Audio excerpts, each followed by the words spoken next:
पहला क्वेश्चन है अमीर खुसरो किस सुल्तान का दरबारी कवि था? तो इस सवाल का सही जवाब देगा ऑप्शन बी यानी अमीर खुसरो है जो अलाउद्दीन खिलजी सुल्तान का एक दरबारी कवि था। नेक्स्ट अगला दूसरा क्वेश्चन है फतेहपुर सीकरी की स्थापना किस भारतीय शासक ने की थी? तो इस सवाल का सही जवाब देगा ऑप्शन ए यानी फतेहपुर सीकरी की स्थापना है जो अकबर ने 1571 ईस्वी में की थी। अगला नेक्स्ट तीसरा क्वेश्चन है बिजोलिया किसान आंदोलन मुख्यतः कितने चरणों में चला था? तो इस सवाल का सही जवाब देगा ऑप्शन ए यानी बिजोलिया किसान आंदोलन है जो मुख्यतः 3 चरणों में पूरा हुआ था और 3 चरणों में ये चला था। अगला नेक्स्ट चौथा क्वेश्चन है किस जाति के लोग सफ़ेद रंग के पशु को पवित्र मानते हैं?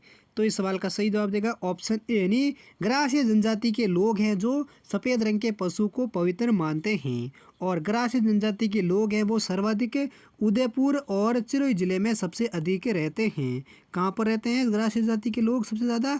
उदयपुर और सिरोही में, जो सफ़ेद रंग के पशुओं को हमेशा पवित्र मानते हैं।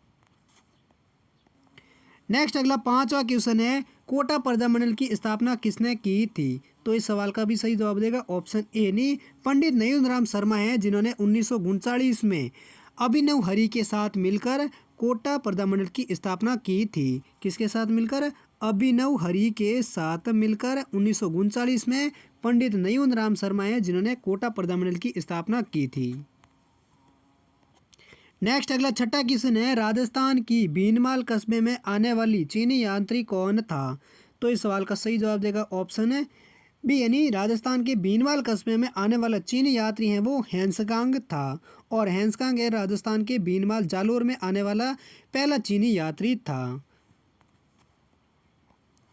अगला नेक्स्ट सातवां क्वेश्चन है राजस्थान में सावनी बोर्ड की स्थापना कहाँ पर की गई थी? तो इस सवाल का सही जवाब देगा ऑप्शन सी यानी राजस्थान में नसीराबाद में सावनी बोर्ड की स्थापना है वो की गई थी। अगला आठवां क्वेश्चन है गांधी जी द्वारा शुरू की गई साप्ताहिक पत्रिका कौन सी थी? तो इस सवाल का सही जवाब देगा ऑप्शन ए यानी गांधी जी के द्वारा शुरू की गई एक साप्ताहिक पत्रिका थी जिसका नाम था यंग इंडिया। अगला नेक्स्ट क्वेश्चन है अमलानंद घोष ने 1951-52 में सर्वप्रथम किस स्थल की खोज की थी? तो इस सवाल का सही जवाब देगा ऑप्शन सी यानी अमलानंद घोष हैं जिन्होंने साल 1951-52 में और सर्वप्रथम है वो कालीबंगा स्थल की खोज की थी। किसने की थी? अमलानंद घोष ने। और कब? 1951-52 ईस्वी में। नेक्स्ट अगला 10वां क्वेश्चन है राजस्थान में देश का पहला राष्ट्रीय बीज मसाला अनुसंधान केंद्र कहाँ स्थित है? तो इस सवाल का सही जवाब देगा ऑप्शन ए यानी अजमेर के तबीजी में राजस्थान और देश का पहला राष्ट्रीय बीज मसाला अनुसंधान केंद्र स्थित है। कहाँ पर? तबीजी, अजमेर जिले में। नेक्स्ट अगला 11वां क्वेश्चन है भारतीय संविधान के किस अनुच्छेद में अल्पसंख्यकों के हितों के संरक्षण की व्यवस्था है? तो इस सवाल का सही जवाब देगा ऑप्शन बी यानी भारतीय संविधान के अनुच्छेद 29 में अल्पसंख्यकों के हितों के संरक्षण की व्यवस्था है। किस अनुच्छेद में? अनुच्छेद 29 में। क्वेश्चन नंबर 12वां है नवीन राजस्थान नामक समाचार पत्र के संस्थापक कौन थे? तो इस सवाल का सही जवाब देगा ऑप्शन सी यानी विजय सिंह पथिक हैं जो नवीन राजस्थान नामक समाचार पत्र के संस्थापक थे जिन्होंने साल 1922 में राजस्थान के अजमेर से इस समाचार पत्र को जारी किया था। कब? 1922 में। और कौन सा समाचार पत्र? नवीन राजस्थान नामक समाचार पत्र था जो विजय सिंह पथिक के इसके संस्थापक थे। नेक्स्ट अगला 13वां क्वेश्चन है स्मार्ट सिटी मिशन के तहत देश के कितने शहरों का विकास किया जा रहा है? तो इस सवाल का सही जवाब देगा ऑप्शन ए यानी स्मार्ट सिटी मिशन के तहत देश के 100 शहरों का विकास है वो किया जा रहा है। किस मिशन के तहत? स्मार्ट सिटी मिशन के तहत। नेक्स्ट अगला 14वां क्वेश्चन है अजमेर में स्थित ख्वाजा मोइनुद्दीन चिश्ती की दरगाह को जमीन किसने भेंट की थी? तो इस सवाल का सही जवाब देगा ऑप्शन ए यानी जगत सिंह थे जिन्होंने अजमेर में स्थित ख्वाजा मोइनुद्दीन चिश्ती की दरगाह के लिए जमीन है वो भेंट की थी। किसने की थी? जगत सिंह ने। अगला नेक्स्ट क्वेश्चन 15वां है बाला ए अश्वरोही किस लोक देवता का प्रतीक चिन्ह है? तो इस सवाल का सही जवाब देगा ऑप्शन बी यानी बाला ए अश्वरोही हैं वो लोक देवता पाबू जी का एक प्रतीक चिन्ह है। नेक्स्ट अगला 16वां क्वेश्चन है, पंचलड़ी नामक आभूषण कहाँ पहना जाता है? तो इस सवाल का सही जवाब देगा ऑप्शन ए यानी महिलाओं के गले में पंचलड़ी नामक आभूषण है वो पहना जाता है। अगला क्वेश्चन नंबर 17वां है, कुंभ मेला का लघु मरुस्थलीय रूप है किस जिले में आयोजित होता है? तो इस सवाल का सही जवाब देगा ऑप्शन बी यानी कुंभ मेले का जो लघु मरुस्थलीय रूप है वो राजस्थान के बाड़मेर जिले में आयोजित किया जाता है। अगला नेक्स्ट क्वेश्चन 18वां है, महाराणा कुंभा ने मालवा विजय की याद में कौन सा स्तंभ बनवाया था? तो इस सवाल का सही जवाब देगा ऑप्शन ए यानी महाराणा कुंभा ने मालवा विजय की याद में कीर्ति स्तंभ को 1448 ईस्वी में बनवाया था। नेक्स्ट 19वां क्वेश्चन है, देश के पहले निर्यात संवर्धन औद्योगिक पार्क की स्थापना कब की गई? तो इस सवाल का सही जवाब देगा ऑप्शन बी यानी 22 मार्च 1997 को सीतापुर जयपुर में देश के पहले निर्यात संवर्धन औद्योगिक पार्क की स्थापना की गई थी। कब? 22 मार्च 1997 में और कहाँ पर? सीतापुर जयपुर में। अगला क्वेश्चन 20वां क्वेश्चन है, इनमें से किस नदी पर सरदार सरोवर बांध बनवाया गया है? तो इस सवाल का सही जवाब देगा ऑप्शन सी यानी नर्मदा नदी पर है वो सरदार सरोवर बांध बनाए गए हैं। और सरदार सरोवर बांध है जो दुनिया का सबसे बड़ा बांध है और यह नदी नर्मदा नदी पर बना 800 मीटर ऊंचा एक बांध है। कितना मीटर ऊंचा? 800 मीटर ऊंचा बांध है जो नर्मदा नदी पर भारत के गुजरात राज्य में ये सरदार सरोवर बांध बना है। नेक्स्ट अगला 21वां क्वेश्चन है, राजस्थान में प्रति 5 वर्ष में पशु गणना का कार्य कौन करता है? तो इस सवाल का सही जवाब देगा ऑप्शन ए यानी राजस्व मंडल है जो राजस्थान में प्रति 5 वर्ष में पशु गणना का कार्य करता है। और भारत में प्रथम पशु गणना है वो दिसंबर 1919 में हुई थी। अगला क्वेश्चन है, राजस्थान में अत्यंत पौष्टिक सेवण घास कहाँ पाई जाती है? तो इस सवाल का सही जवाब देगा ऑप्शन सी यानी राजस्थान में अत्यंत पौष्टिक सेवण घास हैं वो राजस्थान के पश्चिमी मरुस्थल के जैसलमेर जिले में पाई जाती हैं। नेक्स्ट क्वेश्चन नंबर 23 है, राजस्थान परमाणु ऊर्जा परियोजना किस वर्ष में परिचालित हुई थी? तो इस सवाल का सही जवाब देगा ऑप्शन सी यानी ऑप्शन बी यानी साल 1973 में राजस्थान परमाणु ऊर्जा परियोजना है वो परिचालित हुई थी। कब हुई थी? साल 1973 में। अगला नेक्स्ट क्वेश्चन है 24वां, राजस्थान महिला साक्षरता दृष्टि से भारत में कौन सा स्थान है? तो इस सवाल का सही जवाब देगा ऑप्शन बी यानी राजस्थान का महिला साक्षरता की दृष्टि से 28वां स्थान है वो भारत में है। क्वेश्चन नंबर अगला 25वां है, निम्न में से किस झील को कनौट बांध के नाम से जाना जाता है? तो इस सवाल का सही जवाब देगा ऑप्शन बी यानी फतेह सागर झील है जिसे कनौट बांध के नाम से जाना जाता है। और दोस्तों फतेह सागर झील कहाँ पर स्थित है ये आप कमेंट सेक्शन में लिखकर जरूर बताइए। नेक्स्ट अगला क्वेश्चन 26वां क्वेश्चन है, राजस्थान की किस महिला क्रांतिकारी नेता को वर्ष 1956 में पद्म भूषण से सम्मानित किया गया था? तो इस सवाल का सही जवाब देगा ऑप्शन डी यानी जानकी देवी महिला क्रांतिकारी नेता थी जिन्हें 1956 में पद्म भूषण से सम्मानित किया गया था। नेक्स्ट अगला क्वेश्चन 27वां है, स्वतंत्रता संग्राम के दौरान किसानों की आवाज़ नामक पत्र का प्रकाशन कहाँ से किया गया था? तो इस सवाल का सही जवाब देगा ऑप्शन सी यानी जोधपुर से स्वतंत्रता संग्राम के दौरान किसान की आवाज़ नामक पत्र हैं वो प्रकाशन किया गया था। कहाँ से? जोधपुर से। नेक्स्ट क्वेश्चन 28वां है, राजस्थान में बोमाड़ क्षेत्र कहाँ है? तो इस सवाल का सही जवाब देगा ऑप्शन ए यानी राजस्थान के मेवाड़ में बोमाड़ क्षेत्र हैं वो पाया जाता है। अगला नेक्स्ट क्वेश्चन 29वां है, भगत आंदोलन किसने चलाया था? तो इस सवाल का सही जवाब देगा ऑप्शन डी यानी गुरु गोविंद गिरी हैं जिन्होंने भगत आंदोलन चलाया था। और ये भगत आंदोलन है जो भील जनजाति के किसानों के द्वारा चलाया गया एक आंदोलन था जिसका नेतृत्व है वो किसने किया था? गुरु गोविंद गिरी ने। नेक्स्ट अगला 30वां क्वेश्चन है, बणी ठनी चित्र ग्रंथ किसकी रचना है? तो इस सवाल का सही जवाब देगा ऑप्शन ए यानी बणी ठनी चित्र ग्रंथ हैं वो निहाल चंद की एक रचना है।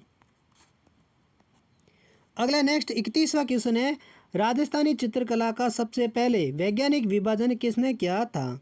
तो इस सवाल का सही जवाब देगा ऑप्शन बी यानी आनंद कुमार स्वामी है, जिन्होंने राजस्थानी चित्रकला का सबसे पहले वैज्ञानिक विभाजन किया था। किसने? आनंद कुमार स्वामी ने। नेक्स्ट क्वेश्चन नंबर 32 है, राजस्थानी भाषा किस वंश से जुड़ी हुई भाषा है? तो इस सवाल का सही जवाब देगा ऑप्शन सी यानी भारतीय आर्य वंश से जुड़ी है वो राजस्थानी भाषा है, वो जुड़ी हुई भाषा हैं। किस वंश से? भारतीय आर्य वंश से जुड़ी हुई राजस्थानी भाषा हैं। अगला नेक्स्ट 33वां क्वेश्चन है, राजस्थान के किस शहर से प्रसिद्ध नृत्य ढोल का आरंभ हुआ था? तो इस सवाल का सही जवाब देगा ऑप्शन डी यानी राजस्थान के जालोर शहर से प्रसिद्ध नृत्य ढोल का प्रारंभ हुआ था। कौन सा नृत्य? ढोल नृत्य, जो नागौर जिले से स्टार्ट हुआ था। नेक्स्ट क्वेश्चन नंबर 34वां है, राजस्थान में महिलाएं सौभाग्य सूचक के प्रति किस आभूषण का प्रयोग में लाते हैं? तो इस सवाल का सही जवाब देगा ऑप्शन डी यानी राजस्थान में महिलाएं सौभाग्य सूचक के प्रति बोरला आभूषण को प्रयोग में लाते हैं। बोरला आभूषण है जो एक महिलाओं के सिर में पहने जाने वाला एक आभूषण है। नेक्स्ट अगला 35वां क्वेश्चन है, राजस्थान में वल्लभ संप्रदाय की प्रमुख धार्मिक स्थल कहाँ पर हैं? तो इस सवाल का सही जवाब देगा ऑप्शन सी यानी नाथद्वारा में राजस्थान में वल्लभ संप्रदाय का प्रमुख धार्मिक स्थल है। कहाँ पर? नाथद्वारा में। नेक्स्ट अगला क्वेश्चन नंबर 36 है, राजस्थान का वह कौन सा संत है जिसने फतेहपुर सीकरी में अकबर से भेंट की थी? तो इस सवाल का सही जवाब देगा ऑप्शन बी यानी संत दादू दयाल हैं, जो राजस्थान के एकमात्र संत जिसने फतेहपुर सीकरी में अकबर से भेंट या मुलाकात की थी। किसने की थी? संत दादू दयाल ने। नेक्स्ट क्वेश्चन नंबर 36वां है, हल्दी घाटी के युद्ध को खमनोर का युद्ध किसने कहा था? तो इस सवाल का सही जवाब कौन सा है वो आप कमेंट सेक्शन में लिखकर जरूर बताइए। ऑप्शन है अबुल फजल ने, बदायूनी ने, बीरबल ने या उपरोक्त कोई नहीं। इन चार ऑप्शन में से कौन सा ऑप्शन है जिसने हल्दी घाटी को खमनोर का युद्ध कहा था? नेक्स्ट अगला 38वां क्वेश्चन है, किस राजपूत रानी ने हुमायूं के पास राखी पेश कर बहादुर शाह के खिलाफ सहायता का संदेश भेजा? तो इस सवाल का सही जवाब देगा ऑप्शन है बी यानी रानी कर्मावती हैं, जिन्होंने हुमायूं के पास राखी पेश कर बहादुर शाह के खिलाफ सहायता का संदेश भेजा था। किस राजपूत रानी ने? रानी कर्मावती ने। नेक्स्ट अगला 39वां क्वेश्चन है, सेबी की फुल फॉर्म क्या है? तो इस सवाल का सही जवाब देगा ऑप्शन ए यानी सेबी का पूर्ण नाम है जो है भारतीय प्रतिभूति और विनिमय बोर्ड, और सेबी की स्थापना है वो 12 अप्रैल 1992 में हुई थी, जिसका मुख्यालय है जो मुंबई के बांद्रा में स्थित है। नेक्स्ट अगला क्वेश्चन 40वां है, उस समुद्र का नाम बताइए जो एशिया और अफ्रीका को अलग करता है? तो इस सवाल का सही जवाब देगा ऑप्शन बी यानी लाल सागर एक समुद्र है जो एशिया और अफ्रीका को दोनों से अलग करता है। कौन सा समुद्र सागर? लाल सागर समुद्र। नेक्स्ट अगला 41वां क्वेश्चन है, अनाज रखने के बड़े मृत भांड जिन्हें गोरे वाकोटे कहा जाता है वो किस प्राचीन सभ्यता से प्राप्त हुए थे? तो इस सवाल का सही जवाब देगा ऑप्शन डी यानी अनाज रखने के जो बड़े मृत भांड होते थे जिन्हें गोरे यकोटे के नाम से जाना जाता था वो प्राचीन आर्य सभ्यता से प्राप्त हुए थे। अगला नेक्स्ट 42वां क्वेश्चन है, जोधपुर के घरों में प्राय कौन से रंग के घर दिखते हैं? तो इस सवाल का सही जवाब देगा ऑप्शन डी यानी जोधपुर के घरों में जो प्राय हैं वो नीला रंग दिखता है, जबकि गुलाबी रंग है वो जयपुर शहर में दिखता है। अगला नेक्स्ट 43वां क्वेश्चन है, जोधपुर किले में पुस्तक प्रकाश पुस्तकालय की स्थापना किसने की थी? तो इस सवाल का सही जवाब देगा ऑप्शन सी यानी राजा मान सिंह थे, जिन्होंने जोधपुर किले में पुस्तक प्रकाशन पुस्तकालय की स्थापना की थी। किसने? राजा मान सिंह ने। नेक्स्ट अगला 44वां क्वेश्चन है, राज्य के कौन से संभाग में सर्वाधिक संख्या में अनुसूचित जाति निवास करती हैं? तो इस सवाल का सही जवाब देगा ऑप्शन डी यानी राजस्थान के जयपुर संभाग में सर्वाधिक संख्या में अनुसूचित जाति हैं वो निवास करती हैं। किस संभाग में? जयपुर संभाग में। अगला नेक्स्ट 45वां क्वेश्चन है, राज्य में सर्वाधिक आबादी वाला दूसरा शहर कौन सा है? तो इस सवाल का सही जवाब देगा ऑप्शन बी यानी राज्य में सर्वाधिक आबादी वाला दूसरा शहर है वो जयपुर के बाद जोधपुर है। पहला कौन सा है सर्वाधिक आबादी वाला? जयपुर। और दूसरा कौन सा है? जोधपुर। अगला नेक्स्ट 46वां क्वेश्चन है, राज्य की 12वीं पंचवर्षीय परियोजना में सर्वोच्च प्राथमिकता किस क्षेत्र को दी गई है? तो इस सवाल का सही जवाब देगा ऑप्शन ए यानी राज्य की 12वीं पंचवर्षीय योजना में सर्वोच्च प्राथमिकता है वो ऊर्जा क्षेत्र को दी गई है। नेक्स्ट अगला 47वां क्वेश्चन है, विश्व रक्तदान दिवस कब मनाया जाता है? तो इस सवाल का सही जवाब देगा ऑप्शन सी यानी विश्व रक्तदान दिवस है जो हर साल 14 जून को मनाया जाता है। अगला नेक्स्ट 48वां क्वेश्चन है, निम्न में से किस वृक्ष को राजस्थान में रेगिस्तान का सागवान भी कहा जाता है? तो इस सवाल का सही जवाब देगा ऑप्शन बी यानी रोइडा वृक्ष है जिसे राजस्थान में रेगिस्तान का सागवान भी कहा जाता है। और रोइडा के फूल को साल 1983 में राजस्थान में राज्य पुष्प घोषित किया था। कब? 1983 में। नेक्स्ट अगला 49वां क्वेश्चन है, कौन सा राष्ट्रीय उद्यान यूनेस्को के प्राकृतिक धरोहर की सूची में शामिल है? तो इस सवाल का सही जवाब देगा ऑप्शन बी यानी केवलादेव राष्ट्रीय उद्यान जो भरतपुर जिले में स्थित हैं जिनको प्राकृतिक धरोहर की सूची में यूनेस्को द्वारा शामिल किया गया है। और कब किया गया था इसको? 1985 में इसको शामिल किया गया था केवलादेव राष्ट्रीय उद्यान को जो राजस्थान के भरतपुर जिले में स्थित है। अगला नेक्स्ट 50वां क्वेश्चन है, वन पर्यावरण क्षेत्र में राजस्थान का सबसे बड़ा पुरस्कार कौन सा है? तो इस सवाल का सही जवाब देगा ऑप्शन सी यानी अमृता देवी स्मृति पुरस्कार है जो वन पर्यावरण क्षेत्र में राजस्थान का सबसे बड़ा पुरस्कार है। कौन सा? अमृता देवी स्मृति पुरस्कार जिसकी शुरुआत है जो साल 1994 में हुई थी।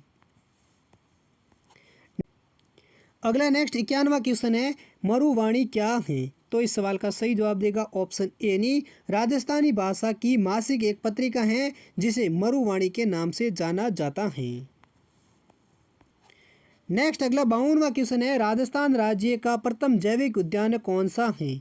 तो इस सवाल का सही जवाब देगा ऑप्शन ए यानी नाहरगढ़ अभ्यारण्य है जहाँ पर राजस्थान का प्रथम जैविक उद्यान है जिसको 1980 में स्थापित किया गया था। कहाँ पर? नाहरगढ़ अभ्यारण्य में जो जयपुर जिले में स्थित है। नेक्स्ट अगला क्वेश्चन है, राजस्थान में राजनीतिक चेतना को सर्वप्रथम जन्म देने वाले कौन थे? तो इस सवाल का सही जवाब देगा ऑप्शन ए यानी अर्जुन लाल सेठी हैं जो राजस्थान में राजनीतिक चेतना को सर्वप्रथम जन्म देने वाले थे। कौन? अर्जुन लाल सेठी। अगला नेक्स्ट क्वेश्चन है 54वां, केंद्रीय शुष्क बागवानी संस्थान कहाँ स्थित हैं?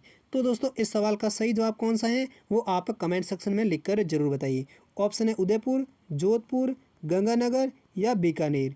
और दोस्तों आपको बता दें कि इसकी स्थापना है वो साल 1993 में हुई थी, लेकिन ये कहाँ पर स्थित है ये आप कमेंट सेक्शन में लिखकर जरूर बताइए। और दोस्तों ये थे राजस्थान जी के सहित कुछ मोस्ट इंपॉर्टेंट क्वेश्चन।